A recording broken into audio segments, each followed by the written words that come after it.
இயேசுவே நன்றி. ஹalleluya. Praise the Lord. Praise you, Jesus. Thank you, Jesus. உமது ரத்தத்தால் எங்களை கழுவும் ஆண்டவரே, தூய்மையாக்கும் விடுதலை தாரும். அனைத்து விதமான கட்டு உடைக்கப்படுத்தும் ஆண்டவரே, by the cast of the unclean spirit, Father, mighty name of Jesus, when Mary intercede for us. Hail Mary, full of grace. The Lord is with thee. Blessed are you amongst women. Blessed is the fruit of thy womb, Jesus.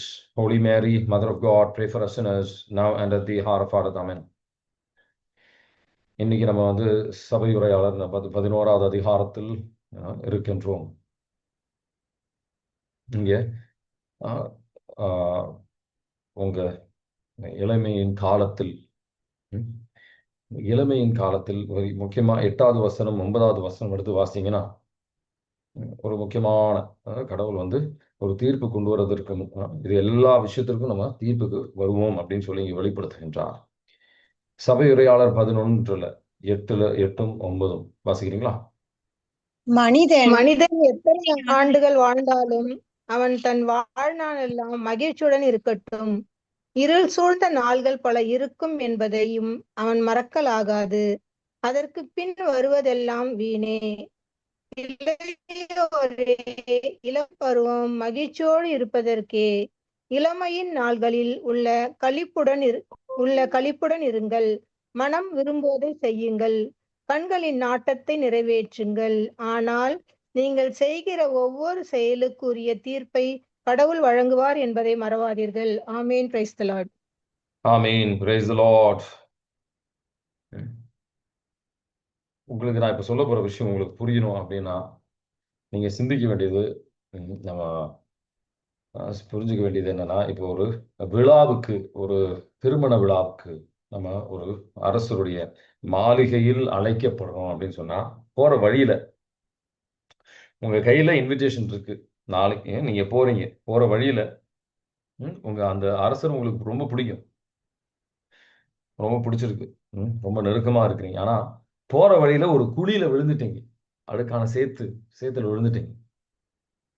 அதுல இருந்து வெளியில வரும்போது அந்த துணி முழுவதும் உங்க துணி எல்லாம் அழுக்காயிடுச்சு, சேராயிடுச்சுன்னு வச்சோம்.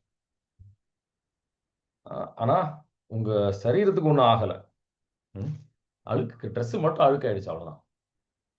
ஆனா இந்த ஒரு விழாவுக்கு, இந்த ஒரு திருமண விழாவுக்கு நீங்க போறீங்க. ஆனா அங்க இந்த ஆடை முழுசா அழுக்கா இருக்கு.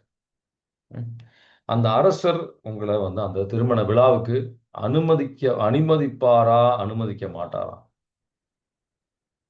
என்ன நினைக்கிறீங்க? உங்களுக்கு உள்ள அனுமதி கிடைக்குமா, கிடைக்காதா? என்ன நினைக்கிறீங்க?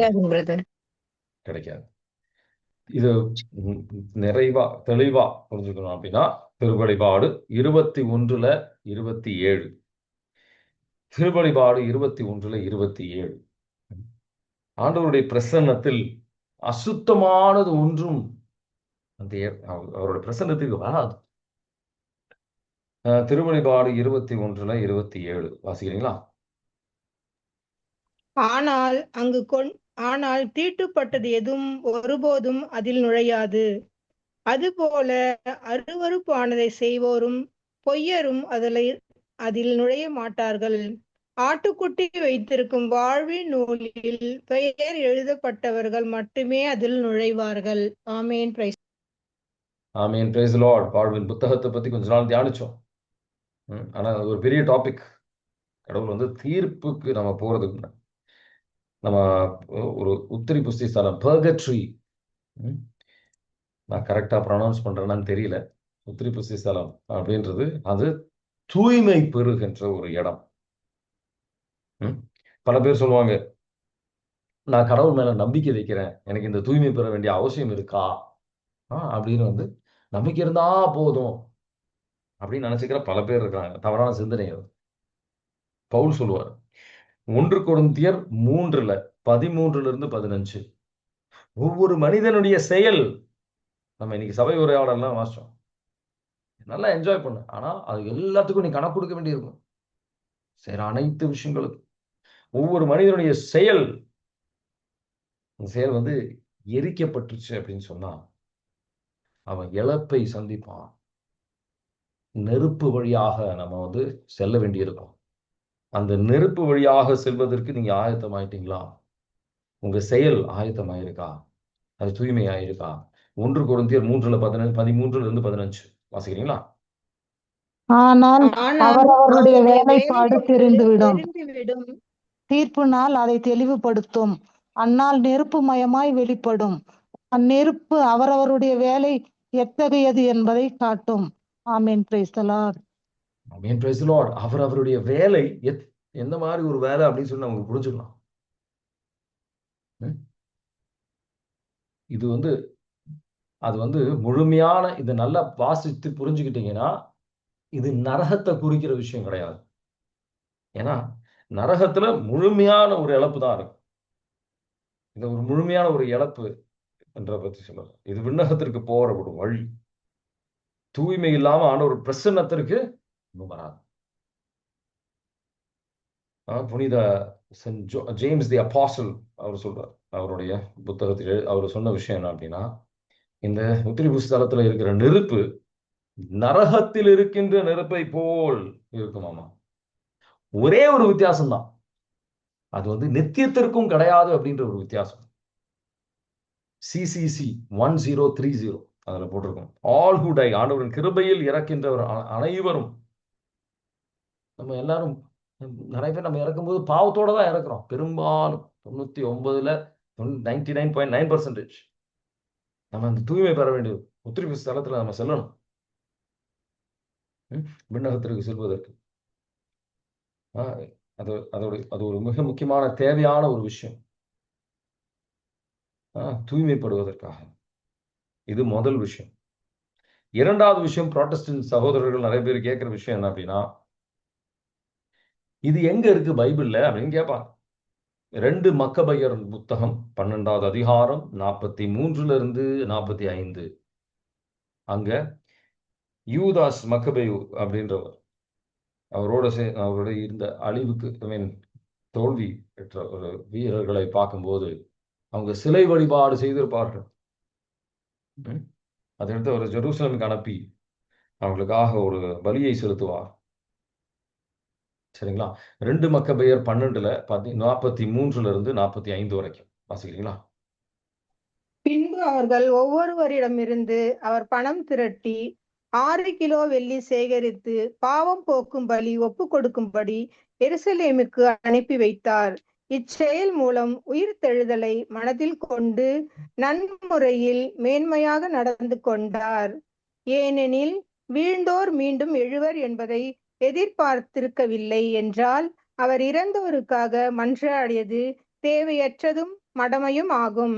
ஆனால் இறை பற்றுடன் இறந்தோர் சிறந்த கைமாறு பெறுவர் என்று அவர் எதிர்பார்த்திருப்பார் எனில் அது இறைப்பற்றை உணர்த்தும் தூய எண்ணமாகும். ஆகவே இறந்தவர்கள் தங்கள் பாவத்தினின்று விடுதலை பெறும்படி அவர்களுக்காக பாவம் போக்கும் பலி ஒப்பு கொடுத்தார். ஆமேன். ஆமேன். Praise the lord. இப்போ இறந்தவர் உடனடியா விண்ணகத்திற்கு செல்வாங்க அப்படின்னா, இல்ல நரகத்திற்கு செல்வாங்கன்னா, அவங்க பாவ போக்கு பலி செலுத்த வேண்டிய அவசியம் கிடையாது. விண்ணகத்துல அது தேவை கிடையாது. நரகத்துல போறாங்கன்னா அதுக்கு உதவியே அங்க இல்லை. அதனாலதான் இந்த ஒரு இடம் இருக்கு. ஏன் ஏசப்பாவே இதுல மத்தேயு 5வது அதிகாரம் 26வது வசனத்துல சொல்லுவாரு, உண்மையிலேயே நான் சொல்றேன், இவங்க இதுல இருந்து வெளியேறப்பட மாட்டாங்க அந்த கடைசி நாணயம் அவங்க கொடுக்குற வரைக்கும். மத்தேயு 5:26 வாசிக்கிறீங்களா? வானத்து பறவைகளை நோக்குங்கள், அவை விதைப்பதும் இல்லை, அறுப்பதும் இல்லை, களஞ்சியத்தில் சேர்த்து வைப்பதும் இல்லை. உங்கள் கடைசி காசு வரை திரும்பி செலுத்தாமல் அங்கிருந்து வெளியேறப்பட மாட்டீர்கள் என உறுதியாக உங்களுக்கு சொல்கின்றேன். ஆமேன். Praise the lord. ஆமேன். Praise the lord. இறுதி காசு நம்ம கொடுக்கிற வரைக்கும் அங்கிருந்து வெளியேறப்பட மாட்டோம். நரகத்துக்கு போனா அங்கிருந்து வெளியில வர வாய்ப்பே கிடையாது. அப்ப அது உத்திரிப்பு ஸ்தலம் தான். சரிங்களா? அந்த கடைசி நம்ம பாவத்திற்கான கடைசி நம்ம கணக்கு கொடுக்க வேண்டி இருக்கும். மத்தேயு 12வது அதிகாரத்துல 32வது வசனத்தை எடுத்து வாசி பாருங்க. இன்னும் தெளிவாக அற்புதமான ஒரு வசனத்துல ஆண்டவர் அற்புதமா அதை வெளிப்படுத்தி இருப்பார். இந்த மன்னிப்பு, பாவ மன்னிப்பை பற்றி இன்மையிலும் மறுமையிலும், either is in this age or the age to come, அந்த பாவம் அதோடைய அர்த்தம் என்ன? மன்னிப்பு. இறந்ததுக்கு அப்புறம் மன்னிப்பு இருக்கு அப்படின்னு சொன்னா நரகத்துல என்ன மன்னிப்பு கிடைக்கும்? ஒரு மன்னிப்பும் கிடைக்காது. மத்தேயு 12:32 வாசிக்கிறீங்களா? ஆனாலும் அது வளரும்போது மற்றெல்லா செடிகளையும் விட பெரியதாகும். வானத்து அதில் பறவை மானிட 12:32 12:32. மகனுக்கு எதிராய் ஏதாவது ஒரு வார்த்தை சொல்லிவிட்டு வரும் மன்னிக்கப்படுவார். ஆனால் தூய ஆவிக்கு எதிராக பேசுவோர் இம்மையிலும் மறுமையிலும் மன்னிப்பு பெற மாட்டார். ஆமென். சோ இன்மையிலும் மறுமையிலும், இறந்ததுக்கு அப்புறம், or in the age to come, இறந்ததுக்கு அப்புறமும் வந்து உங்களுக்கு மன்னிப்பு இருக்கும் அப்படின்னு அர்த்தம். அது எங்க? இந்த உத்திரிபிச ஸ்தலத்துல இந்த மன்னிப்பு நமக்கு கிடைக்கும். ஏன்னா நம்ம இது வந்து இது உத்திரிபிச ஸ்தலத்தை நம்ம புரிஞ்சுக்கணும் அப்படின்னு சொன்னா, திருச்சபை அப்படின்றது இந்த விண்ணகத்தில் இந்த உலகத்துல இருக்கிற நபர்கள் அப்படின்றது மட்டும் கிடையாது. கத்தோலிக்க திருச்சபையில CCC, catechism of the catholic church, அதுல ரொம்ப தெளிவா போட்டிருக்கும். 3 பகுதி இருக்கு. சரிங்களா? நம்ம உலகத்துல இருக்கின்றவர்கள் நம்ம திருச்சபை அப்படின்னு நம்ம நினைக்கிறோம். ஒரு பொதுவா நினைக்கிறது அதுதான். ஆனா அது வந்து சர்ச் மிலிட்டன்ட் அப்படின்னு சொல்லுவாங்க. பாவத்திற்கு எதிராக போரிடுகின்றவர்கள் சர்ச் மிலிட்டன்ட் அப்படின்னு சொல்லுவாங்க. சர்ச் சஃபரிங், உத்திரி பூசி ஸ்தலத்துல இருக்கின்றவங்க, அதான் நம்ம ஒரு பூசையிலும் நம்ம அவங்களுக்காக ஜெபிக்கிறோம். சர்ச் சஃபரிங், அந்த துன்பத்தின் வழியாக, அந்த நெருப்பின் வழியாக அவங்க போய்கிட்டு இருக்கிறாங்க. நம்ம தீர்ப்பு நம்ம அதை பத்தி நம்ம ஜெபிப்போம், புரிஞ்சுக்குவோம். அதுக்கப்புறம் சர்ச் ட்ரையம்ஃபன்ட், இந்த 3ம் சேர்ந்துதான் திருச்சபை அப்படின்றது. விண்ணகத்தில் இருக்கின்றவர்களை குறிக்கின்ற சர்ச் ட்ரையம்ஃபன்ட். நம்ம ஒரே சரீரமாக, ஹெப்ரேயர் 12:23 அதுல வந்து அருமையா போடுறோம். ஸ்பிரிட்ஸ் ஆஃப் த ரைச்சஸ், நீதிமான்கள் வந்து அவங்க நிறைவாக்கப்படுகின்றார்கள் அப்படின்ட்டு. இது ஒரு வழி, ஒரு முறை. வாசிக்கிறீங்களா? ஹெப்ரேயர் 12:23. விண்ணகத்தில் பெயர் எழுதப்பட்டுள்ள தலைப்பேரானவர்களின் திருச்சபை விழா கூட்டமென அங்கே கூடியுள்ளது. நிறைவு பெற்ற நேர்மையாளர்களோடு சேர்ந்து அனைவருக்கும் நடுவரான கடவுள் முன்னிலையிலும்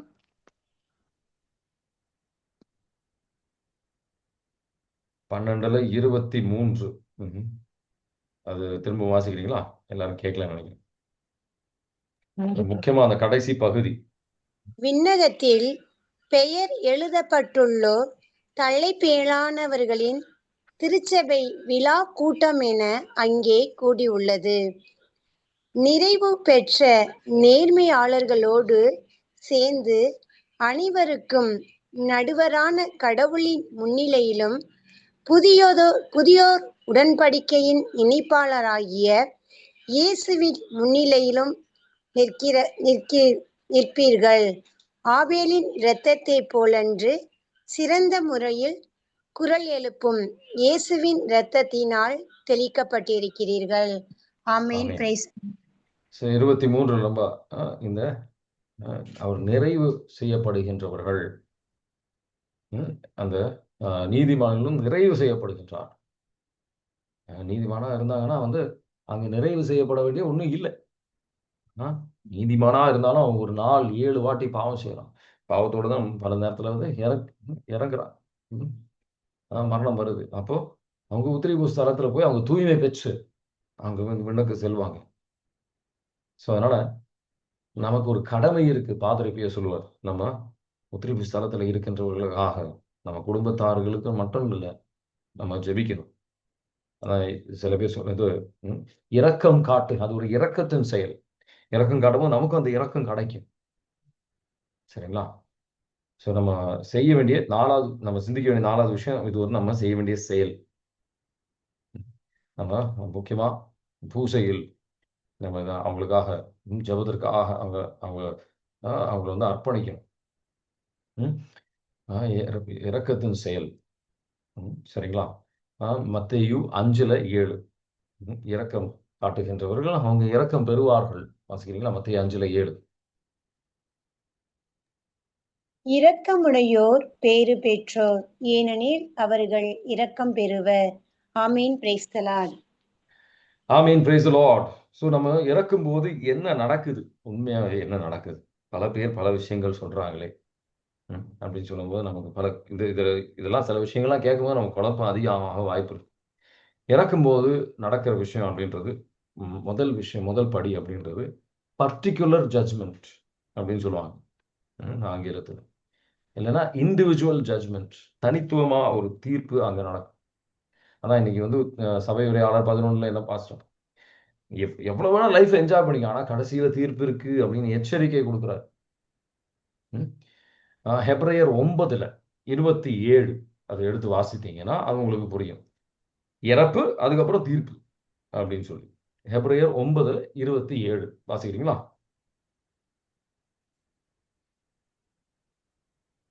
மனிதர் ஒரே முறை சாவுக்கு உட்படுகின்றனர், பின்னர் இறுதி தீர்ப்பு வருகிறது. இதுவே அவர்களுக்கென உள்ள நியதி. ஆமேன். Praise the lord. ஆமீன். Praise the lord. ஸோ இறந்ததுக்கு அப்புறம் உடனே ஒரு தீர்ப்பு இருக்கும். அதான் வந்து பர்டிகுலர் தனித்துவ, ஒவ்வொருத்தருக்கும் தனித்துவமா நம்ம வந்து கடவுள்கிட்ட ஒரு கணக்கு கொடுக்கணும். சரிங்களா? அதான் வந்து அது வந்து அதுக்கு உடனடியா நமக்கு வந்து நல்லது செஞ்சிருக்கோமோ தீமை செஞ்சிருக்கோமோ அதுக்கு நம்ம வந்து ஒரு தீர்ப்பு.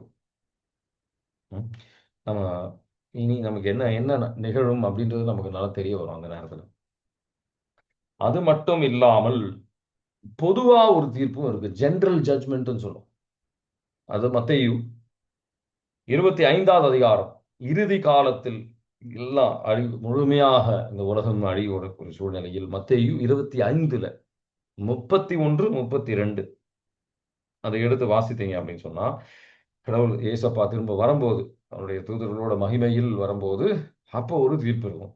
மத்தேயு 25, 31, 32 வாசிக்கிறீங்களா?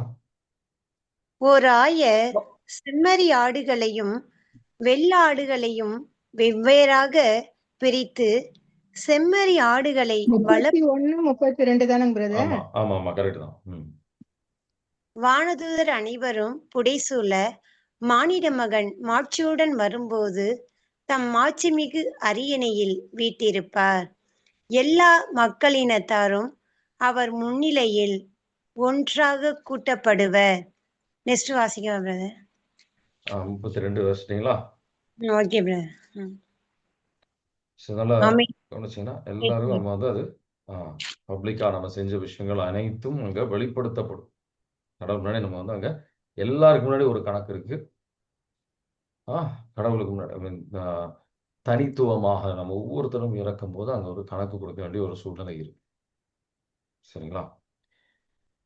ஸோ நம்ம அதான் லூக்கா நற்செய்தி 12ல் 59 எடுத்து வாசி பார்த்தீங்கன்னா அங்கேயும் திரும்பவும் போட்டிருக்கோம். நம்ம ஒருத்தருக்குமே வந்து சில இந்த என்ன சொல்லணும்னா உத்திரி புஸ்தகத்தை பற்றி இங்கேயும் போட்டிருக்கோம்.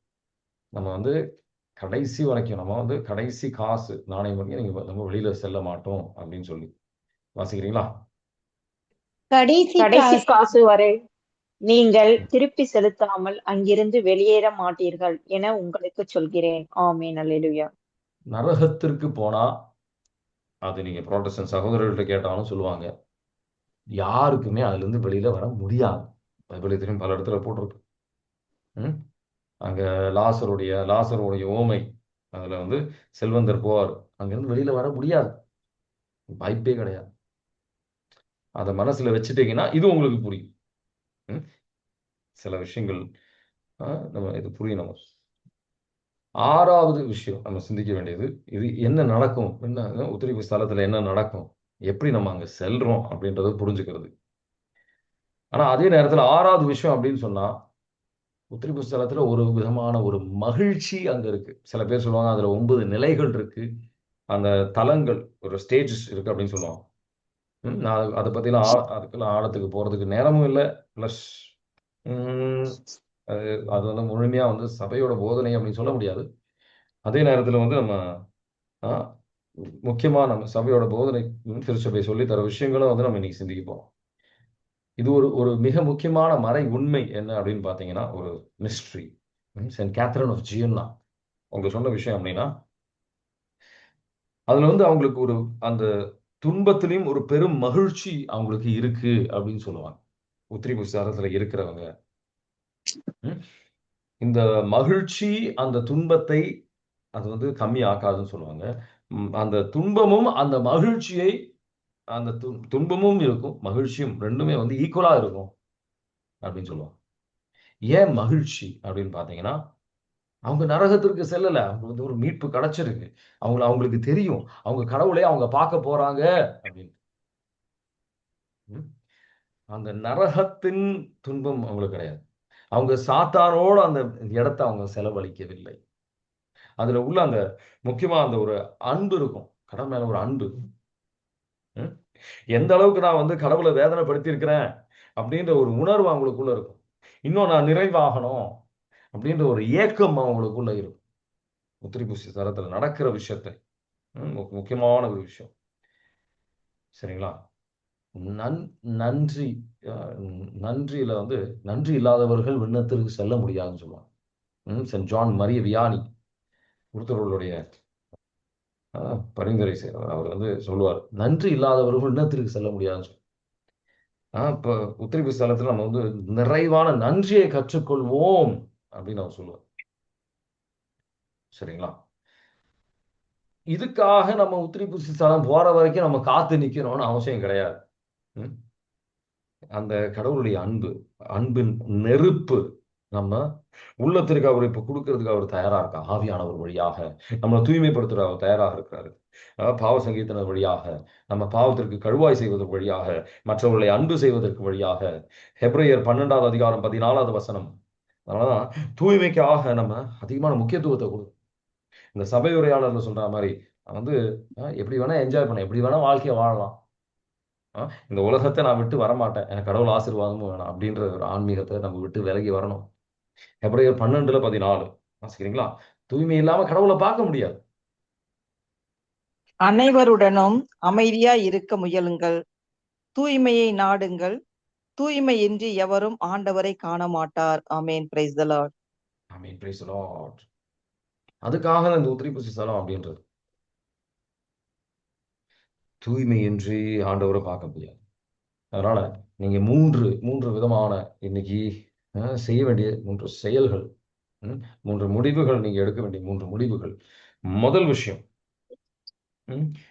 உத்திரிபூசி ஸ்தலத்துல இருக்கிறவங்களுக்காக நீங்க ஜெபிக்கணும். அன்றாட நாள் ஜெபிக்கணும். உங்க துன்பங்களை இந்த வாரம் வந்து அவங்களுக்கு இரக்கம் காட்டும் போது, துன்பங்களை பாடுகளை அர்ப்பணிச்சு அவங்களுக்காக ஜெபிக்கும் போது நீங்க இரக்கம் காட்டுகின்றீர்கள். அது 2வது விஷயம். 3வது விஷயம் அப்படின்றது தூய்மையை நாடு. உங்களுக்கு தெரியாது, இன்னைக்கு நீங்க இறந்துடலாம். இன்னைக்கு உங்க கடவுளை உங்களை அழைக்கலாம். அப்போ உங்களுக்கு சில நேரத்தில் உங்களுக்கு கொஞ்சம் பாவங்களுக்கு கழுவாய் செய்ய வேண்டியதா இருக்கலாம், இல்ல பல பல பாவங்களுக்கு கழுவாய் செய்ய வேண்டியதா இருக்கலாம். ஆனா பாவத்திற்கு கழுவாய் செய்ய தேவையில்லாத மனிதர்கள் இந்த உலகத்தில் இருக்க முடியாது. நம்ம பாவத்திற்காக கழுவாய் செய்கின்ற ஒரு எண்ணம் பல பேருக்கு இல்லை. நான் தான் பாவ சங்கீதத்தில் போயிட்டேன் அப்படின்னு நினைச்சுக்கிறோம் பல பேருக்கு. இல்லை, பாவ சங்கீதத்தின் வழியாக நம்ம குற்ற உணர்வு தான் நீங்குகின்றது. நம்ம பாவத்திற்கு பல பேர் நம்ம வந்து பாவத்திற்கு கழுவாய் அந்த அளவுக்கு நம்ம சிந்திப்பது கிடையாது, செய்யறது கிடையாது. நம்ம பிரச்சனைகளுக்கு ஒரு தீர்வுக்கு தான் பல நேரத்தில் கடவுள்கிட்ட போனோம். கழுவாய்க்கு ஒரு முக்கியத்துவம் கொடுக்கறது, தூய்மைக்கு ஒரு முக்கியத்துவம் கொடுக்கறது கிடையாது. இன்னும் வந்து கடவுளை நெருங்கி செல்லணும். அந்த கடவுளுடைய நெருப்பை நம்ம வந்து கடவுளுடைய இந்த தூய்மை தருகின்ற ஒரு நெருப்பை பற்றி நம்ம கடவுள் அந்த அன்பு நெருப்பை பற்றி நம்ம அந்த அளவுக்கு இயங்குவது கிடையாது. கடவுளுக்கு ஏற்றபடியாக பிள்ளைகளாக இருக்கணும்னு அந்த அளவுக்கு ஒரு நமக்கு ஆர்வம் கிடையாது. சரிங்களா? இன்னைக்கு நம்ம தியானித்த விஷயங்களில் உங்களுக்கு ஏதாவது கேள்விகள் இருக்கா?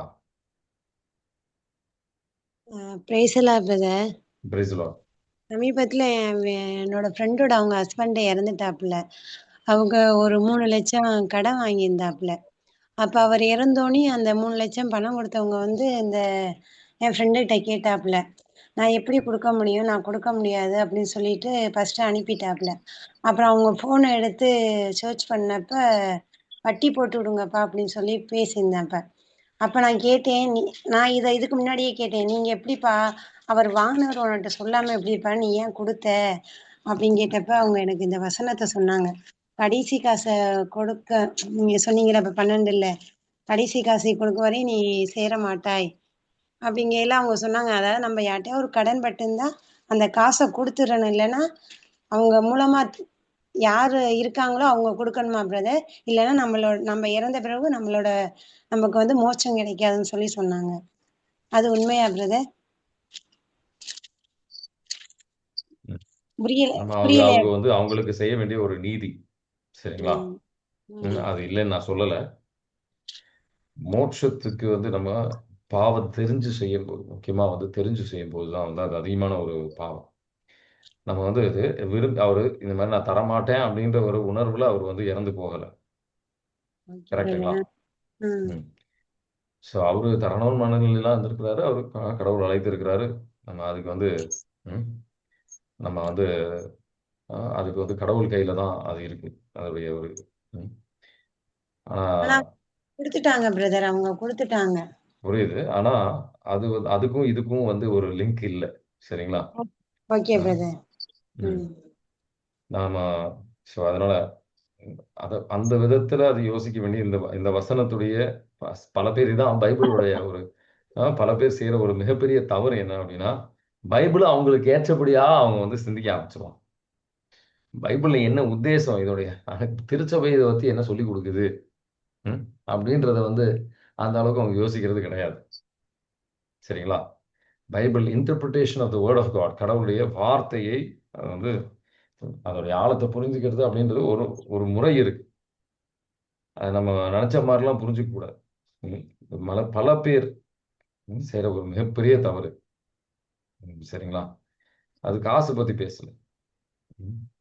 காசை பத்தி அதிகமா சிந்திக்கிறவங்க இந்த காசு, அது வந்து காசு மாதிரி காசை பத்தி பேசுறாங்க அப்படின்றதான் அதை யோசிப்பாங்க. சரிங்களா? ஸோ அதனுடைய அந்த வசனத்துடைய நோக்கமே வேற. இன்னைக்கு விடுதலை பயண நூல் சொல்லுங்க. இந்த உத்திரிக்க ஸ்தலத்து ஆன்மாக்களுக்காக ஜெபிக்கணும்னு சொன்னீங்க. அதுக்கப்புறம் ஒண்ணு சொன்னீங்க. அதுக்கப்புறம் இந்த தூய்மையில் அப்படி ஜெபிக்கணும் அப்படின்னா அப்ப நம்ம வந்து பாவ சங்கீதனம் பண்ணிட்டு வந்துட்டு நம்மள முழுசுமா தூய்மையில வச்சு ஜெபிக்கணுங்களா? இப்போ பாவ சங்கீர்த்தனம் செய்யும் போது நம்ம குற்ற உணர்வு நீங்குகின்றது. புரியுதுங்களா? Okay brother. இப்ப நான் இனி நம்ம வந்து பாவ குற்றத்தை நீக்கிட்டார். சரிங்களா? ஆனா பாவத்திற்கு ஒரு கடன் இருக்கு. இப்போ நீங்க ஒரு ஆள்கிட்ட இருந்து ஒரு கொஞ்சம் காசு திருடிட்டீங்கன்னு வச்சுக்கோ. இப்ப சக்கேயுஸ் என்ன செய்யறாரு? யாரையா ஏமாத்திட்டேன்னா நான் 4 மடங்கு திரும்பி தரேன் அப்படின்னு சொல்லுவாரு. கரெக்டா?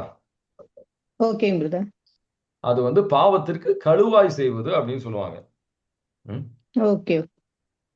இப்ப நம்ம வந்து ஸோ அது மாதிரி நம்ம செய்த தவறுக்கு ஒரு கழுவாய் செய்யணும். பல பேர் அதை செய்யறது கிடையாது. தூய்மை வந்துட்டா பத்தாது, அந்த கழுவாய் செய்யல அப்படின்னு சொன்னா கடவுளுடைய ஆசீர்வாதம் நம்ம உத்திரிபுஷ்டி ஸ்தலத்துக்கு விண்ணகத்திற்கு போக முடியாது. அதுக்கு நம்ம கழுவாய் இங்க உத்திரிபுஷ்டி ஸ்தலத்துல செய்யணும். அதுக்கு தான் வந்து நம்ம வந்து கழுவாயை பத்தி கடைசியில் நான் வந்து கொஞ்சம் பேசுறேன். அது நிறைவா பேசல. கழுவாய்னா என்ன, எதுக்காக செய்யணும், எவ்வளவு எந்த அளவுக்கு செய்யணும், எப்படி எப்படி செய்யலாம் அப்படின்றதெல்லாம் ஒரு நாள் நம்ம சிந்திப்போம், தியானிப்போம். சரிங்களா? Okay brother. Thank you brother. Praise the Lord. Praise the Lord. Brother இந்த sins of the Holy Spirit னா என்னது, அதை பத்தி சொல்ல முடியுமா? எதற்கு அது அன்ஃபர்கிவபிளா இருக்கு? என்ன செஞ்சு 6 விதமான பாவங்கள் இருக்கு அப்படின்னு சொல்லுவாங்க. ஆவியானவருக்கு எதிரான பாவங்கள். அதை பத்தி நான் ஒரு கிளாஸ் எடுத்திருக்கேன். நான் அப்லோட் பண்ணிருக்கேன் வீடியோ. அதை கொஞ்சம் தேடி பாருங்க. சரிங்களா? சரி. Sins against the Holy Spirit. இல்ல இந்த அனானியாஸ் நம்ம பார்த்தோம் இல்லையா, அவர் வந்து வீடு வித்தாரு காசா. இப்ப நானே அதே சின் நாளைக்கு பண்ணா அது sin of the Holy Spirit ஆயிடுமா? கன்ஃபெஷன் எடுத்தா சரியாயிடுமா? இல்ல ஹவுஸ் இட்? அது அதான் sins against the Holy Spirit. ஒரு நிமிஷம் வேணா உங்களை வீடியோ அனுப்புறேன். சரிங்களா? அது வந்து நீங்க ரொம்ப சுருக்கமா அந்த மாதிரி நம்ம சொல்ற விஷயம் கிடையாது. சரி, ஓகே, அண்டர்ஸ்டுட். இன்னொன்னு அந்த செயின்ட் ஜெர்ட்யூடோட பிரேயர் ஒன்ஸ் சொன்னாலே 10,000 சோல்ஸ் சேவ் ஆகும், எஸ்பெஷலா எழுந்தேற்றம் அப்போன்பாங்க. அதை பத்தி உங்க வியூ? அது வந்து திருச்சபை வந்து அப்ரூவ் பண்ணிருந்தா that's a good thing that you should walk, you should take it in faith. நம்பிக்கையில அதை ஏற்றுக்கொண்டு நீங்க அதை ஜெபிங்க. புரியுதுங்களா? சரி, ஓகே. Thank you brother. சரிங்களா? சோ அடுத்தது நம்ம சொல்லுங்க. தூயாவிக்கு எதிராக பேசுபவர் மன்னிப்பு பெற மாட்டார் அப்படின்னு சொல்லி இப்ப ஒரு இறைவசனம் நம்ம வாசனங்கள பிரதர். இப்ப தூயாவி அப்படிங்கல இப்ப உங்களை மாதிரி இப்ப நிறைய பேர் ஆவியானவருக்குள்ள நிரம்பி அவங்க ஜெபிக்கிறாங்கல்ல. இப்ப அவங்கள சில பேர் வந்து பேசுறாங்கல்ல, இவர் என்ன பேசுறாரு, இவர் என்ன மெசேஜ் கொடுக்குறாங்க அப்படிங்கையில அவங்கள வந்து இதுல ஏத்துக்கலாமா பிரதர்? அவங்க ஆவியானவருக்குள்ள இருந்து தானே பிரதர் அவங்க ஜெபிக்கிறாங்க. ஆமா அப்படிங்கையில ஆமா இப்படி பேசுறாங்கல்ல, அப்ப வந்து அவங்க தூய ஆவிக்கு எதிராக தானே பிரதர் பேசுறாங்க. நம்ம வந்து அதான் நான் சொன்னேன், இது வந்து சின்ன ஒரு டாபிக் கிடையாது, சரிங்களா? இந்த அதுக்கு ஜபத்தை 6 வந்து விதமா போப் போப் பயஸ் த 10th அவர் சொல்லுவார், அவரோட இந்த கேட்டிக்ஸம்ல ஜபத்தை சொல்லுவார், வந்து 6 நம்ம விதமான உண்மையை பாவங்கள் என்ன இருக்குன்னு செய்யணும்? சொல்லுவாங்க. இந்த ஜெய கீழே சிஸ்டர் சரிங்களா? மியூட் போடுங்க கீழே சிஸ்டர், நீங்க படிக்கும் போது ஆன் ஆறு பண்ணிக்கங்க. ஸோ 6 விதமான பாவங்கள் அதுக்கு இருக்கு. 6 விதமான பாவங்கள், சரிங்களா? ஒரு ஒரு இப்போ ஆஹ், ஒரு எடுத்துக்காட்டுக்காக சொல்றேன். இது வந்து நிறைவா நம்ம வந்து அதை ஐ மீன் இது முழுமையா நினைச்சுக்காதீங்க, நான் 2 பேர் கேட்டதுனால சொல்றேன். இப்போ ஒரு நபர் வந்து எனக்கு இதுல இருந்து ஒரு மீட்பே கிடையாது, நித்திய வாழ்வு நான் இழந்துட்டேன், தீர்ப்பு வர்றதுக்கு முன்னாடியே, இறக்கறதுக்கு முன்னாடியே எனக்கு வந்து இவர் எதிர்நோக்கியே கிடையாது, கடவுள் என்ன தீர்ப்பு அளிச்சிட்டாரு, ம், ஆண்டவருடைய இறக்கத்துக்கெல்லாம் வந்து நான் செஞ்ச பாவத்துக்கெல்லாம் வந்து இறக்கமே வரவே முடியாது. புரியுதுங்களா? கடவுளுடைய நீதியும் அவருடைய வல்லமையும் அவருடைய இரக்கம் வந்து அந்த அளவுக்கு பெருசு இல்லை அப்படின்னு சிந்திக்கிற போது, நம்ம கடவுள் வந்து நம்ம இதயத்தை விட பெரியவர் அப்படின்ற ஒரு விஷயத்தை மறந்து நம்ம சிந்திக்கும் போது வர அது ஒரு அதுக்கு எதிரான ஒரு தவறு. அதான் டிஸ்பேரிங் ஆஃப் சால்வேஷன் அப்படின்னு சொல்லுவாங்க, எனக்கெல்லாம் மீட்பு கிடையாது அப்படின்ற மாதிரி. ஸோ அந்த ஒரு எதிர்நோக்கி இல்லாத போது அந்த மாதிரி ஒரு 6 பாவங்கள் இருக்கு. அதையெல்லாம் நம்ம வந்து இப்போ சொல்ல முடியாது. நான் வந்து ஒரு நாள் அந்த வீடியோ இருக்கு, நான் உங்களுக்கு அனுப்புறேன், அதை பாருங்க. அதை பார்க்கும்போது உங்களுக்கு திருச்சபை என்ன சொல்லி தருது இந்த பாவத்தை பற்றி. ஏன்னா இது வந்து சாதாரணமா நம்ம எடுத்துக்கூடாது. நம்ம சரியா வந்து அதை புரிஞ்சுக்கல அப்படின்னு சொன்னா, நான் வந்து ஈஸியா சொல்லிட்டு போயிடலாம். அது சரியா புரிஞ்சுக்கல, நீங்க அதை வந்து வேற விதமா புரிஞ்சுக்கிட்டீங்க, கரெக்டா புரிஞ்சுக்கல அப்படின்னு சொன்னா, அப்புறம் வந்து மற்றவங்க கிட்ட சொல்லும்போது தவறா புரிஞ்சுக்க வாய்ப்பு இருக்கு. இது சாதாரணமா, அதனால அதான் நான் வந்து சாதாரணமா ஒரு கமெண்ட் மாதிரி கொடுக்கல இதை பத்தி. ஓகே, குரூப்ல போடுங்க விடுதலை பிரதர் அதை. போகணும். ஸோ விடுதலை பயண நூல் 11வது அதிகாரம், விடுதலை பயண நூல் 11வது அதிகாரம், ஆண்டவர் சொல்ற மிக ஒரு இன்ட்ரெஸ்டிங்கான ஒரு என்ன சொல்லலாம், ஆச்சரியம் தரக்கூடிய ஒரு விஷயம் நீங்க இங்க கவனிக்கலாம்.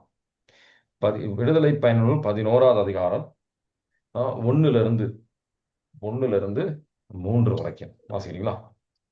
மேலும் ஆண்டவர் மோசேயை நோக்கி, பார்வோன் மேலும் எகிப்தின் மேலும் இன்னும் ஒரு கொள்ளை நோய் வர செய்வேன். அவன் உங்களை முற்றிலும் போக விடுவதோடு இங்கிருந்து உங்களை விரட்டி விடுவான். எனவே மக்கள் கேட்கும்படி அறிவியுங்கள். ஒவ்வொருவனுக்கும் தனக்கு அடுத்திருப்பவனிடமிருந்தும் ஒவ்வொருத்தியும் தனக்கு அடுத்திருப்பவளிடமிருந்தும் வெள்ளி அணிகலன்களையும் தங்க அணிகலன்களையும் கேட்டு வாங்கி கொள்ளட்டும் என்றார். எகிப்தியருக்கு இம்மக்கள் மேல் நல்லெண்ணம் உண்டாக செய்தார் ஆண்டவர்.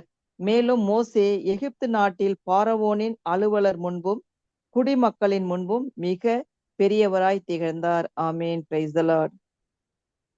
ஆமீன், பிரைஸ் தி லார்ட். சரிங்களா? ஸோ இங்க இது கடவுள் செஞ்சது சரின்னு நினைக்கிறீங்களா, சரியில்லைன்னு நினைக்கிறீங்களா, என்ன நினைக்கிறீங்க? நீதியா நீதி இல்லையா? அது நீதிங் பிரதர். ஏன்னா அவங்க வந்து இந்த அவங்க brother. வேலை செய்யும் போது அவங்களுக்கு அந்த கூலி கிடைக்கல, அதனால வந்து அந்த கடவுள் வந்து அவங்கள அந்த நகையெல்லாம் வெள்ளி பொண்ணு அதெல்லாம் வாங்க சொல்றாங்க.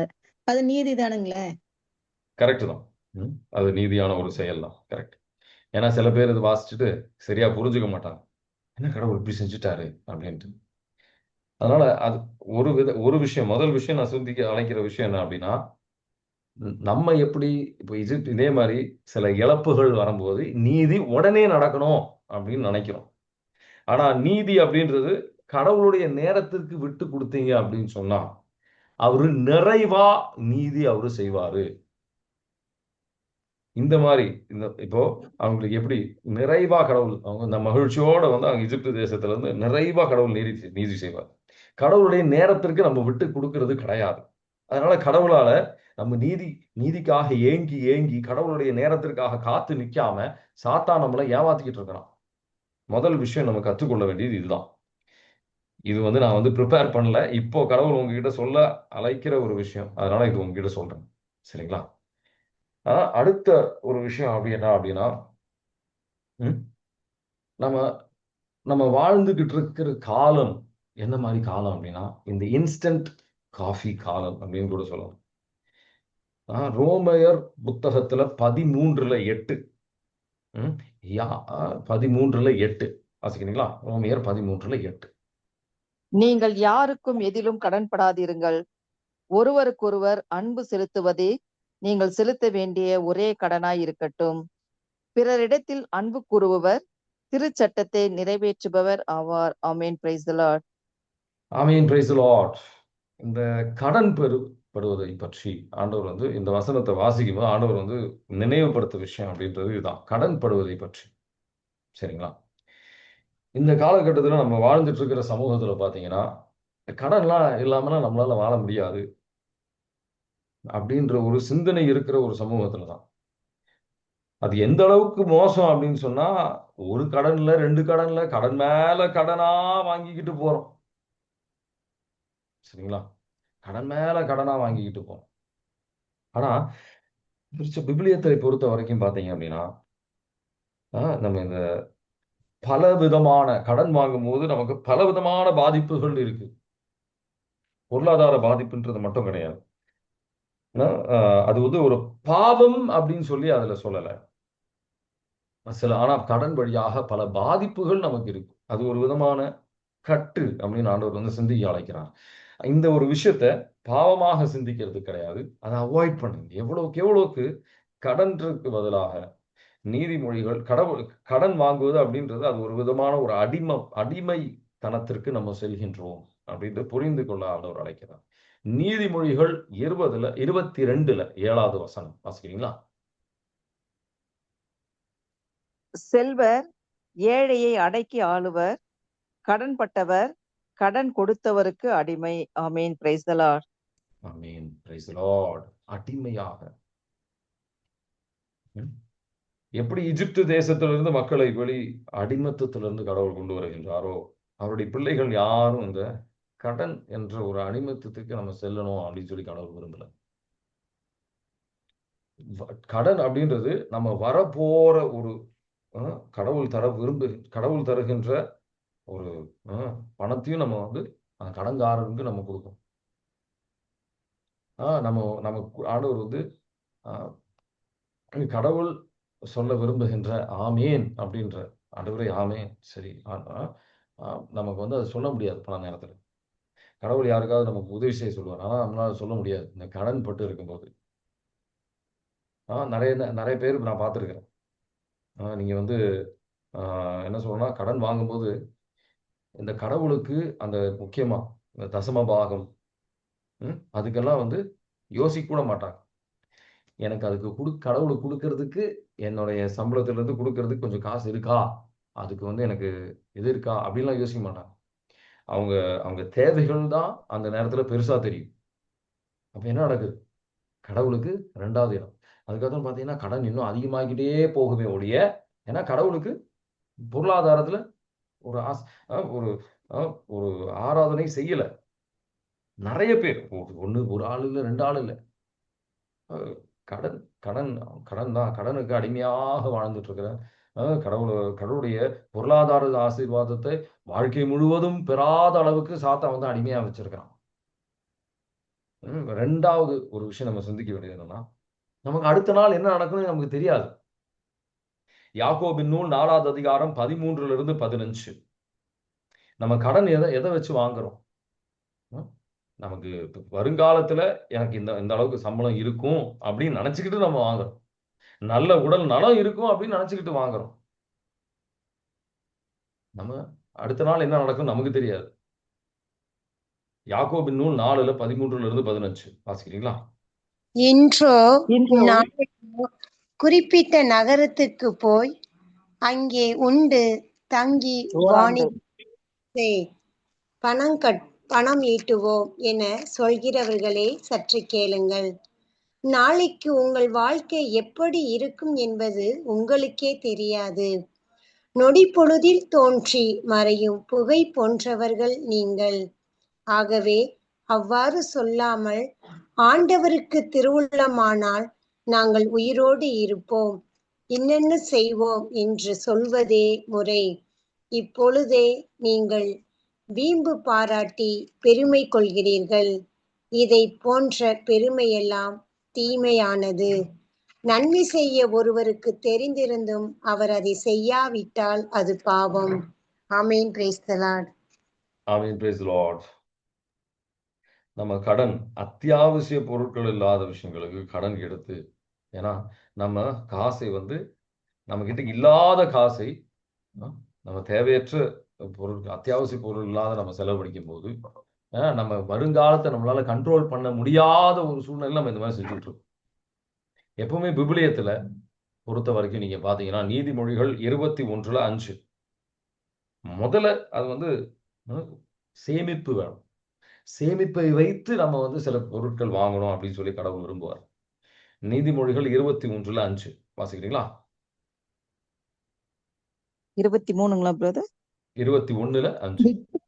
ஊக்கத்துடன் உழைப்பவரிடம் செல்வம் சேரும் என்பது திண்ணம். பதற்றத்துடன் வேலை செய்பவர் பற்றாக்குறையில் இருப்பர். ஆமென். Praise the lord. ஆமென். Praise the lord. நம்ம நல்லா டெலிஜென்ட்டா, நம்ம ரொம்ப கவனமா இருக்கும் நம்ம செலவழிக்கிற விஷயங்கள். நம்ம வீணா வந்து காசை இறக்க கூடாது. நம்ம வந்து வீணா பல பேர் வந்து திட்டங்கள் கிடையாது. அவங்க இப்ப என்ன தோணுச்சு உடனே போய் வாங்கணும். நம்ம கடன் வழியாக நமக்கு தெரியாத ஒரு நபருக்கு நம்ம வந்து நம்ம செல்வத்தை நம்ம கொடுக்கணும். இதே நீங்க காசு சேர்த்து வச்சு வாங்குறீங்க அப்படின்னா அது வந்து நீங்க வந்து உங்களுக்கு காசு அதிகமா வரும். அதுக்கு வந்து ஒரு இன்ட்ரெஸ்ட்லாம் கிடைக்கும். இதே காசு சேர்த்து வைக்காமல், இப்போ ஒரு பொருள் வாங்க போறீங்க, ஒரு வாஷிங் மிஷின் வாங்கணும், ஒரு எடுத்துக்காட்டுக்காக சொல்றேன். கொஞ்ச நாள் அது காசு சேர்த்து வச்சு நீங்க வந்து அந்த பொருளை வாங்குறீங்க அப்படின்னு சொன்னா அதுக்கு உங்களுக்கு இன்ட்ரெஸ்ட் கிடைக்கும். இல்ல நீங்க வந்து எனக்கு இப்பவே வேணும், அதுக்கு வந்து காத்து நிக்க தயாரா இல்லை, அப்ப நீங்க உடனே வந்து அது கடன் போட்டு வாங்குறீங்க. நீங்க வந்து அதுக்கு காசை கொடுக்குறீங்கன்றது மட்டும் இல்லை, அதுக்கு வந்து இன்னும் அதிகமான காசு வந்து செலவு பண்ண வேண்டிய சில சூழ்நிலையில் அந்த மாதிரி இருக்கலாம். நீதிமொழிகள் 22:7 அதுல முக்கியமான விஷயம் நம்ம சிந்திக்க வேண்டியது மற்றவர்களை உதவி செய்கிற சூழ்நிலை அப்படின்றது. வாசிக்கிறீங்களா? நீதிமொழிகள் 22:7. செல்வர் ஏழையை அடக்கி ஆளுவார், கடன்பட்டவர் கடன் கொடுத்தவருக்கு அடிமை. ஆமென். Praise the lord. ஆமென். Praise the lord. கொஞ்ச நேரத்துக்கு முன்னாடி இதை வாசிச்சோம். ஆனா நம்ம புரிஞ்சுக்க வேண்டியது, மற்றவர்களை உதவி செய்கிறோம், அன்பு செய்கிறோம் அப்படின்றதுல கொஞ்ச நாள் முன்னாடி கூட ஒருத்தவங்க வந்து என்னை கூப்பிட்டுட்டு அவங்க கேட்ட கேள்வி இதுதான். பிரதர், அவங்க வந்து அவங்களுக்கு ஒரு நோய் இருக்கு, அவங்க ஹாஸ்பிட்டல்ல அட்மிட் ஆயிருக்கிறாங்க, அவங்களுக்கு வந்து ஏதோ ஒரு இக்கட்டான சூழ்நிலை தான், ஒரு தேவைதான், தேவை இல்லைன்னு நான் சொல்லலை. பிரதர், என்கிட்ட இப்ப காசு இல்லை, நான் வந்து கடன் வாங்கி அவங்களுக்கு கொடுக்கலாமா, அவங்க திரும்ப தருவேன் அப்படின்னு அவங்க சொல்றாங்க அப்படின்னு. அந்த மாதிரி வந்து நம்ம உண்மையா வந்து உதவி செய்யல. நம்ம இன்னொரு ஆளுக்கு அடிமை ஆகிட்டு நம்ம வந்து உதவி செய்ய கடவுள் சொல்லலை. இருக்கிறதுல இருந்து பகிர்ந்து கொள்ளதான் வந்து கடவுள் சொல்றாரு. சரிங்களா? இருக்கிறதுல இருந்து கொடுங்க, தப்பு கிடையாது. இல்லாத காசுல இருந்து நம்ம உதவி செய்ய என்னைக்குமே, கடன் வாங்கி உதவி செய்ய நீங்க பைபிள்ல எங்கேயுமே பார்க்க மாட்டீங்க. யாருக்காவது வந்து காட்ட முடியுமா? எனக்கு தெரியாது, நான் கத்துக்க தான் தயார். யாருக்காவது காட்ட முடியுமா? கடன் வாங்கியாவது உங்க அயலான உதவி செய்யுங்க அப்படின்னு வந்து எங்கேயுமே பைபிள்ல எனக்கு தெரிஞ்சு கிடையாது. யாருக்காவது கூட சொல்ல முடியுமா? என்ன நினைக்கிறீங்க?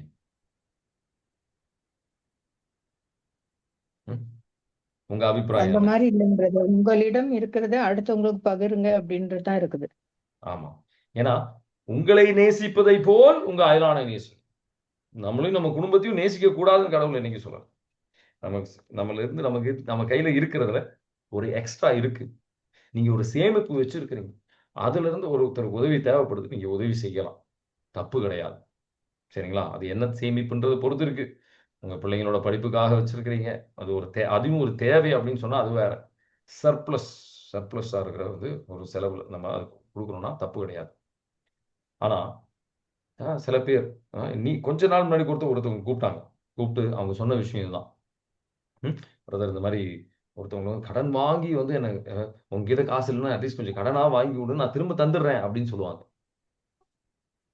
ஆனா பல பேர் நான் கவனிச்சிருக்கிறது இது திரும்ப கிடைக்கிறது இல்லை. அப்புறம் அவங்க கடனாளி ஆவாங்க. அதுக்கப்புறம் அவங்க கடவுள்கிட்ட புலம்புவாங்க. ஆண்டவரே இந்த மாதிரி ஆயிடுச்சு, ஏன் இந்த மாதிரி என் சூழ்நிலையை அனுமதிச்சீங்க, அவங்களை நீங்க நிறுத்திருக்கணும் அப்படின்ற ஞானம் இல்லாத பல செயல்களை நம்ம செஞ்சிடறோம். அப்புறம் கடவுளை நம்ம கேள்வி கேட்கிறோம். கடவுள் யாருமே இந்த மாதிரி ஒரு அடிமத்தனத்திற்கு செல்றதுக்கு யாருக்கும் அவர் விரும்புவது கிடையாது. அவங்க சொல்லுவாங்க 2 நாள்ல காசு தந்துடுறேன் அப்படின்னு சொல்லுவாங்க. இந்த மாதிரி பல பேர் லட்சக்கணக்கில் ஏமாந்தப்பட்டிருக்குன்னு நான் பார்த்திருக்கிறேன். பெங்களூர்ல எனக்கு தெரிஞ்ச ஒரு நபர், ரொம்ப நெருங்கின நண்பர். ஒரு நிமிஷம் என்கிட்ட நீங்க கேட்டிருக்கலாம்னு கூட நான் சொல்லியிருக்கேன். ஆனா இது கொஞ்ச நாள் முன்னாடி கூட அவங்க டிவைன் இது இங்கிலீஷ் செக்ஷன்லாம் அவங்க தியானத்துக்கெல்லாம் இருந்து நல்லா ஜெபிக்கிறவங்க தான். என் வீட்டுக்கெல்லாம் வந்திருந்தாங்க. ஒரு நல்ல நல்ல நல்லவங்க தான். ஆனா ஒருத்தர் சொல்லி கொஞ்ச நாள்ல ஒரு 10 நாள் நான் திரும்பி தந்துடுவேன்னு தான் சொல்லுவாங்க. கடன் வாங்கி அவங்க என்ன செஞ்சாங்க அப்படின்னா, இன்னொரு நபர்கிட்ட இருந்த கடன் வாங்கி இவங்க கொடுத்தாங்க. என்ன நடந்தது? அதுல இருந்து ஒரு பைசா திரும்ப கிடைக்கல. அதனாலதான் எப்பவுமே சொல்றேன், கடன் வாங்கி ஒண்ணும் நீங்க செய்ய வேண்டிய அவசியமே கிடையாது. கடவுள் அதை எதிர்பார்க்கவே இல்லை. நம்ம ஒரு கிண்ணத்துல தண்ணி இல்லாத கிண்ணத்துல நீங்க எப்படிங்க ஊத்துவீங்க? தண்ணி இல்ல, மத்தவங்க கிட்ட தண்ணி வாங்கி ஊத்தாதீங்க. தயவு செய்து. அது கசப்பான உங்களுக்கு தான் ஒரு வெறுப்புக்கு கொண்டு போயிடும் உங்களை. பல பேர் இந்த மாதிரி வெறுப்புக்கு போய் நான் பார்த்திருக்கிறேன். வேதனைக்கு போய், வீணான வேதனைக்கு நான் போய் பார்த்திருக்கிறேன். இது அனுபவத்துல இருந்து பேசுறேன். நான் சும்மா எங்கேயோ வாசிச்சதுல இருந்துலாம் கிடையாது. பல பேருடைய அனுபவங்கள்ல இருந்து பேசிட்டு இருக்கேன். சரிங்களா? நீதிமொழிகள் 17:18 வாசிக்கிறீங்களா?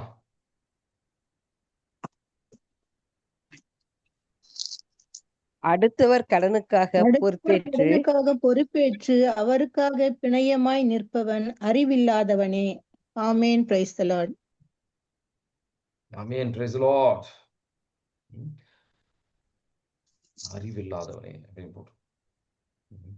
நம்ம ரொம்ப கவனமா இருக்கும். ரொம்ப கவனமா இருக்கும்.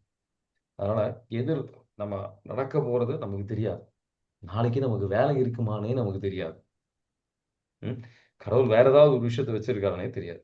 அதனால மற்றவங்களுக்கு இந்த கடன் எடுக்கிற விஷயம், அது மட்டும் எந்த சூழ்நிலையாக இருந்தாலும் சரி,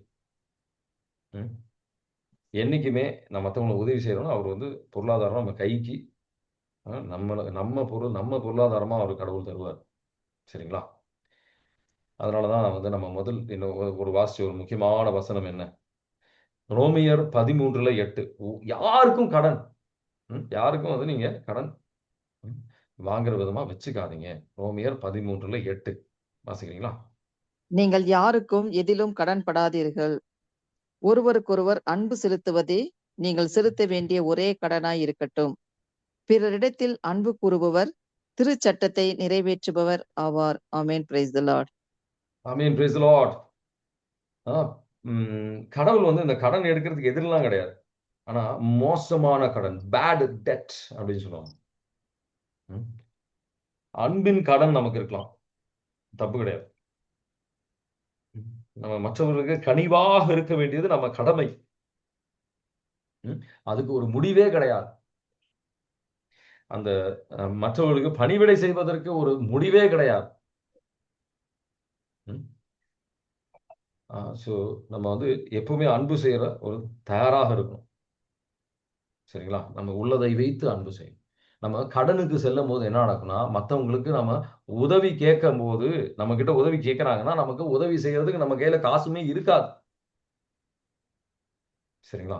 2 கொரிந்தியர் 9:7 கடவுள் யாரை நேசிக்கின்றார்?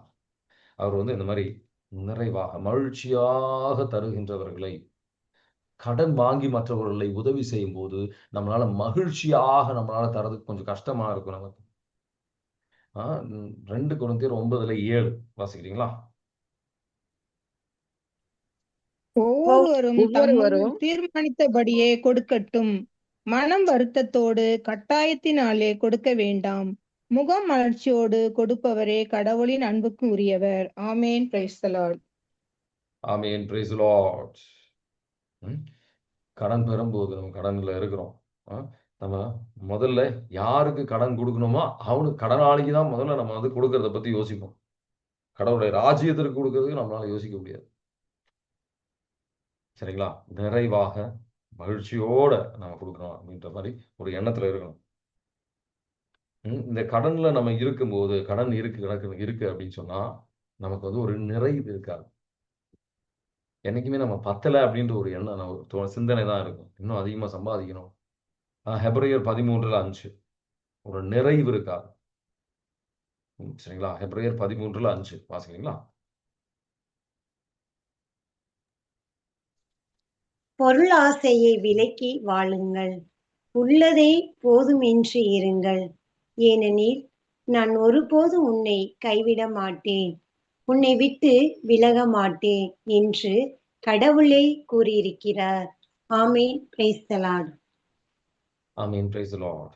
பல பேர் கடனுக்கு செல்வங்க எதனால கடனுக்கு போயிருக்கிறாங்க அப்படின்னு பார்த்தீங்கன்னா, அவங்களுக்குள்ள வந்து ஒரு நிறைவு இருக்காது. மற்றவங்களுக்கு இருக்கிறது மாதிரி இன்னும் அது பத்தாது, இன்னும் அதிகமா வேணும்.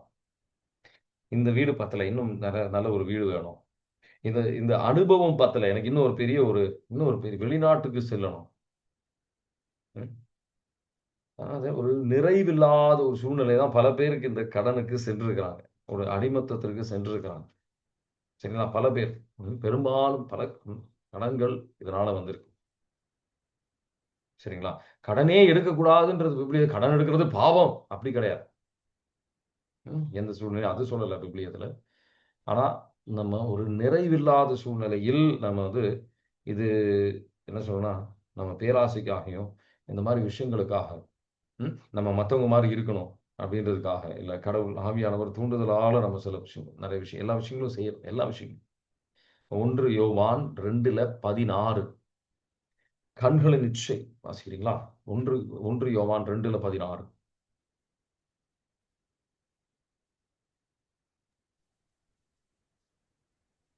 1 யோவான் 2:14 தானே பிரதர்? 16. ஏனெனில் உலக சார்ந்தவையான உடல் ஆசை, இச்சை நிறைந்த பார்வை, செல்வ செருக்கு ஆகியவை தந்தையிடமிருந்து வருவன அல்ல, அவை உலகில் இருந்தே வருபவை. ஆமீன். Praise the lord. ஆமீன். Praise the Lord.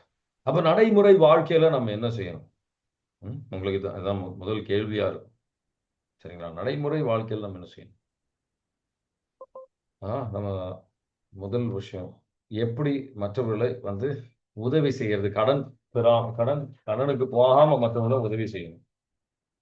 முடியாது அப்படின்னு சொல்ல கத்துக்கணும். சில பேருக்கு முடியாதுன்னே சொல்ல முடியாது. செஞ்சிடலாம், உதவி செய்யறேன் அப்படின்ற ஒரு எண்ணத்துல தான் இருப்பாங்க. ஆன்மீகத்துல முடியாது, இதை என்னால செய்ய முடியாது அப்படின்னு கற்றுக்க வேண்டியது நம்ம கடமை. நம்ம கிட்ட இருந்து கடன் வாங்காம நம்மளால உதவி செய்ய முடியாதுன்னா அது வந்து நம்ம அதை கற்றுக்கொள்ளணும். அந்த கிருபையை கேளுங்க கடவுள்கிட்ட. சில பேருக்கு அந்த மாதிரி அது கத்துக்கவே இல்லை, பல வருஷங்களா வந்து கத்துக்காம வாழ்ந்துகிட்டு இருக்காங்க. அதனால மற்றவர்கள் அவங்க கனிவான உள்ளத்தை தவறாக பயன்படுத்துறது நான் வந்து பல பேரை பார்த்துருக்கேன். சரிங்களா? அதனாலே வந்து பல பேர் வந்து தவறாக அவங்கள பயன்படுத்தி விரக்திக்கு செல்கின்றாங்க. சரிங்களா? உங்ககிட்ட இருந்து இருக்கிறதை இப்போ ஏசப்பா வந்து 5000 பேருக்கு அந்த அப்பத்தையும் இதெல்லாம் 5000 பேருக்கு உணவை தராரு. 5 அப்பத்துல இருந்து 2 மீன்ல இருந்து அந்த பயங்கிட்ட என்ன இருக்குதோ அதுல இருந்து அவர் வந்து உணவை தருகின்றார். அவரு போய் சீடர்கள்ட்ட போய் நீங்க வந்து போய் அப்பத்தை கடன் வாங்கிட்டு வாங்க, மற்ற ஒரு இன்னொரு இடத்துக்கு போய் நீங்க வாங்கிட்டு வாங்க, அதெல்லாம் அவர் சொல்லல. சரிங்களா? இருக்கிறதுல இருந்து கொடுங்க, அது போதும். இன்னும் 3வது விஷயம் நம்ம கற்றுக்கொள்ள வேண்டியது என்ன அப்படின்னா, நம்ம தேவைகள்ல இருந்து நம்ம ஆசைகளும் தேவைகளும் நம்ம புரிந்து கொள்ளணும்.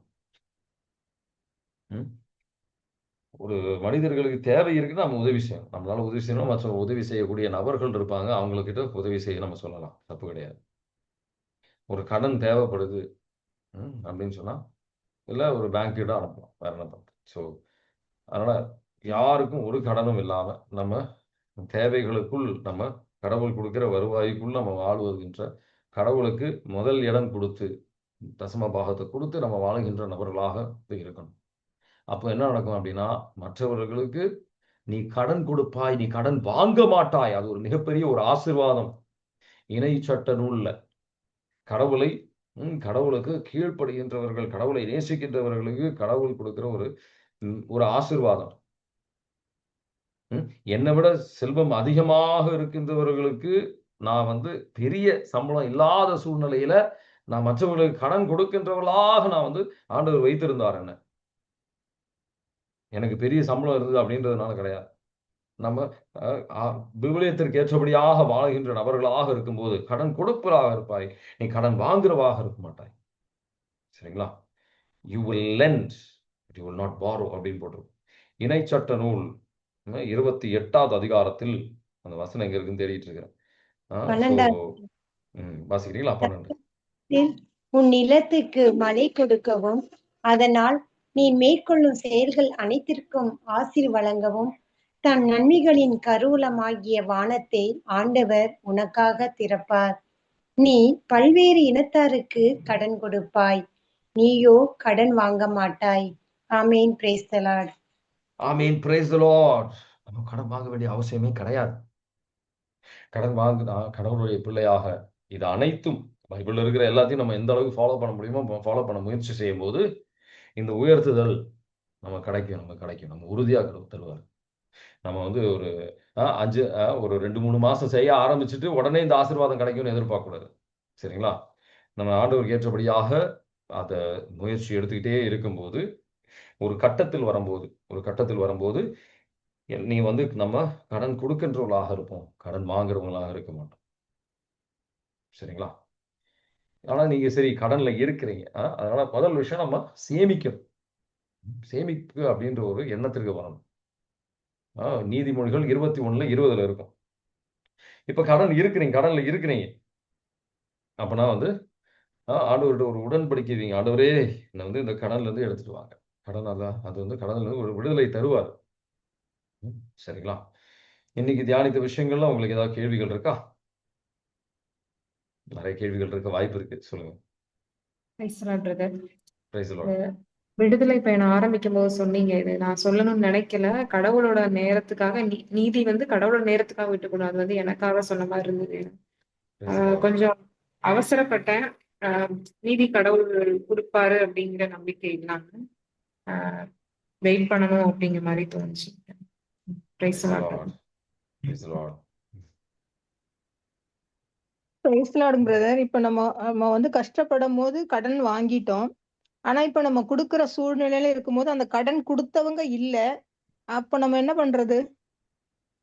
அவங்களுடைய உறவினர்கள் யாராவது இருக்கிறாங்கன்னா நீங்க கொடுக்கலாம். யாருமே தெரியாதுங்க பிரதர். அந்த கடன் கொடுத்தவங்க மட்டும் தான் தெரியும்.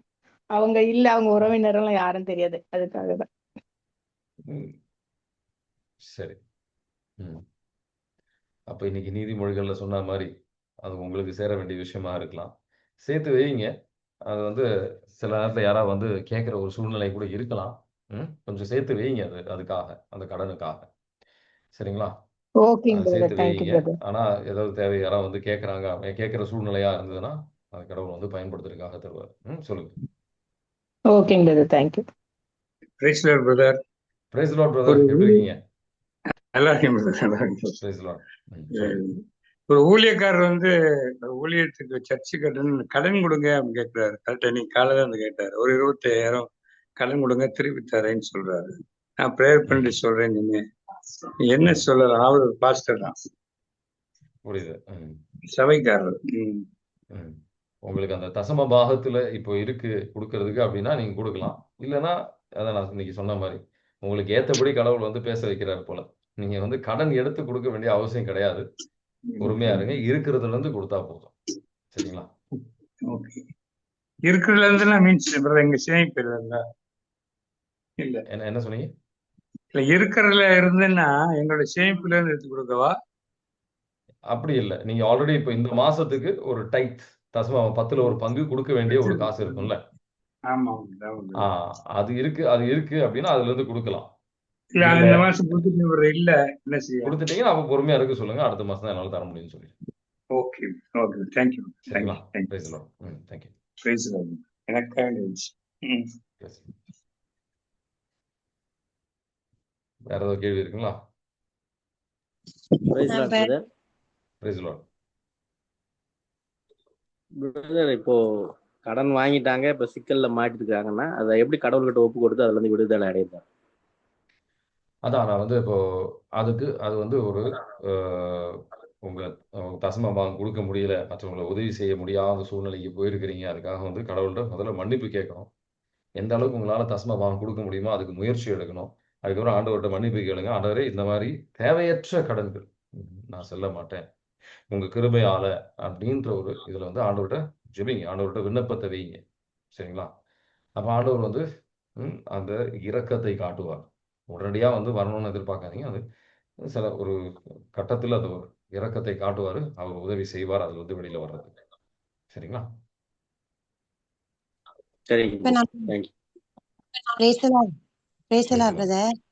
இப்ப எங்க ஹஸ்பண்ட் வந்து அவங்க ஃப்ரெண்டுக்கு வந்து பணம் கொடுத்தாப்ல வீடு கட்டுறதுக்காண்டி. ஆனா இப்ப வந்து அவங்க நல்ல செழிப்புல தான் இருக்காங்க. ஆனா பணம் கேட்டா கொடுக்க மாட்டாப்ல. என் ஹஸ்பண்ட் போய் கேட்கவும் மாட்டாப்ல.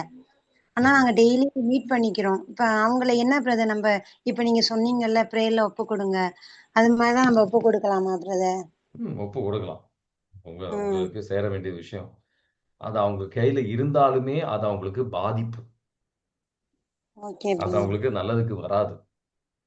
புரியுதுங்களா? நமக்கு உரிய காசாக இல்லை அப்படின்னா கடவுள் நம்ம திரும்பி தரோம் அப்படின்னு சொல்லிட்டு அது நம்ம கையில இருக்குன்னா வந்து அது நல்லது கிடையாது. புரியுதுங்களா? அது அவங்களுக்காக ஜெபிங்க. அவங்க தவறை அவங்க புரிந்து கொண்டு திரும்ப தரணும் அப்படின்றதுக்காக ஜெபிங்க. Okay brother. Praise the lord. Praise the lord. இயேசுவே நன்றி. ஹalleluya. Praise the lord. Praise Jesus. thank you Jesus. உங்க ரத்தத்தால் எங்களை கழுவும் ஆண்டவரே, தூய்மையாக்கும் விடுதலை தாரும், அனைத்து மனக்கட்டு உடைக்கப்படுத்தும் ஆண்டவரே. By the cast of the unclean spirit, Father, the mighty name of Jesus we pray. உங்க வார்த்தையின்படி வாடுவதற்காக, கடன் பட்டிருந்தா கடனை விட்டு விலகி வருவதற்காக, எங்க முடியாது சொல்றோம் இருக்கிறதுல இருந்து பகிர்கின்ற நபர்களாக எங்களை மாற்ற ஆண்டவரே. எங்க கையில இல்லைன்னா இல்ல அப்படின்னு சொல்ற ஒரு கிருபை எங்களுக்கு தாரும் ஆண்டவரே. இயேசுவின் நாமத்தில் ஜெபிக்கின்றோம். Amen. God bless you. Have a nice day. Thank you.